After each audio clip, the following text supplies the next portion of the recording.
Pour achever l'étude du roman Inconnu à cette adresse, je vous ai proposé un formulaire en ligne pour lequel vous avez ici une petite correction en bonne et due forme, donc question après question. La première question portait sur la lettre numéro 17 et vous demandait de résumer cette lettre.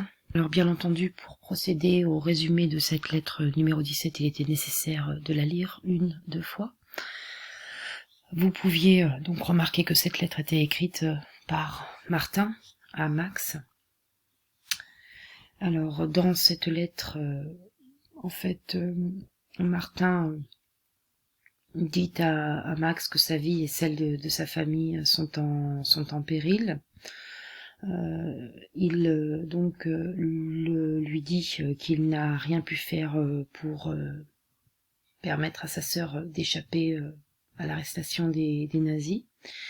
Et Martin donc supplie Max de cesser de le compromettre en lui écrivant. Le ton de cette lettre numéro 17 est tout à fait tragique.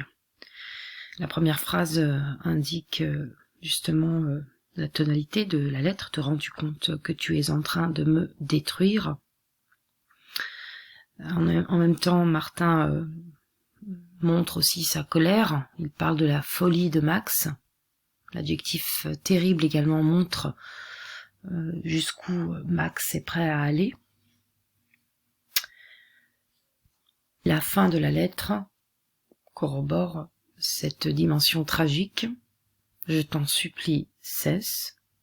Répétition du verbe cesse. Cesse maintenant que tout n'est pas encore totalement perdu. Désormais c'est pour ma vie que je crains. Max, pour ma vie. De nouveau une répétition. Et bien évidemment, sans embâge, la référence au camp de concentration quelques lignes auparavant. Dans les lettres 18 et 19, qui sont écrites par Max et Martin, Max continue à faire croire que des tractations commerciales ont lieu avec Martin. On voit bien le champ lexical du commerce, mais également tout le lexique de la judéité dans les noms qui sont employés, comme Blum, comme Eisenstein, le nom duquel Max signe ses lettres. Vous avez également des formules, comme par exemple celle qui achève la lettre 19, que le Dieu de Moïse soit à ta droite. Je marque une pause également sur le document, ce que j'ai appelé lettre numéro 20. Donc on ne saura jamais ce que renferme cette enveloppe. Vous avez ici en effet l'enveloppe qui porte l'adresse de Martin Schulz, donc en Allemagne, et le nom de l'expéditeur, les galeries Eisenstein à San Francisco, avec le timbre, le tampon également, et donc vous avez cette marque inconnue à cette adresse avec le tampon munichois, qui montre donc que le destinataire Martin n'habite plus justement à cette adresse, que donc cette lettre ne sera jamais lue par Martin. Donc, que comprends-tu de la fin du roman? Eh bien, il ne fallait surtout pas cocher la première case. Le roman ne se termine pas bien du tout. En effet, Max donc a vengé Griselle, puisque visiblement tout laisse croire que Martin et sa famille ont été donc déportés. Martin n'habite plus à cette adresse. C'est la mention inconnue à cette adresse qui le montre. Et donc tout nous montre que Martin a été arrêté par les nazis, ceux d'ailleurs qu'il craignait les lettres précédentes, puisqu'il nous parlait bien des dangers, du camp de concentration, du fait que sa famille et lui-même étaient tombés en disgrâce. La question suivante était une question de synthèse qui vous invitait à formuler donc un point de vue, une thèse par rapport à cette idée que l'amitié est plus forte que tout.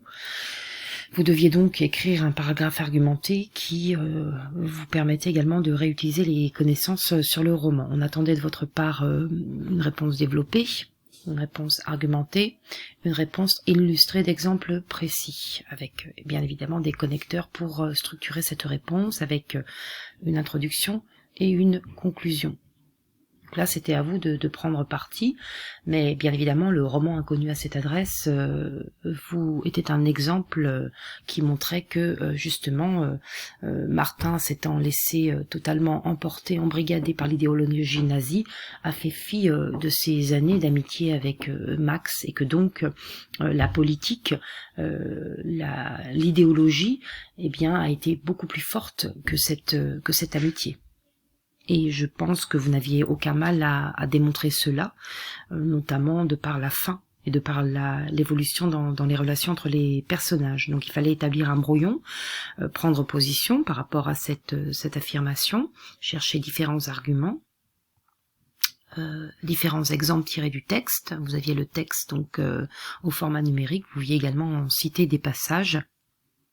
Concernant le travail proposé en prolongement et en bonus à partir du poème de Pasteur Martin Niemöller, eh bien, il faisait écho à un propos que nous avions lu ensemble en classe, un propos de Cressman Taylor, se disant découragé, également scandalisé, inquiète du silence des Européens face à la montée du nazisme dès 1933, mais également du désintérêt porté par les Américains par rapport à cette montée du fascisme européen. Donc l'Italie, l'Espagne et également l'Allemagne. Donc ce poème illustrait l'indifférence généralisée en Europe, mais aussi aux États-Unis, par rapport à cette montée de l'extrême droite du fascisme.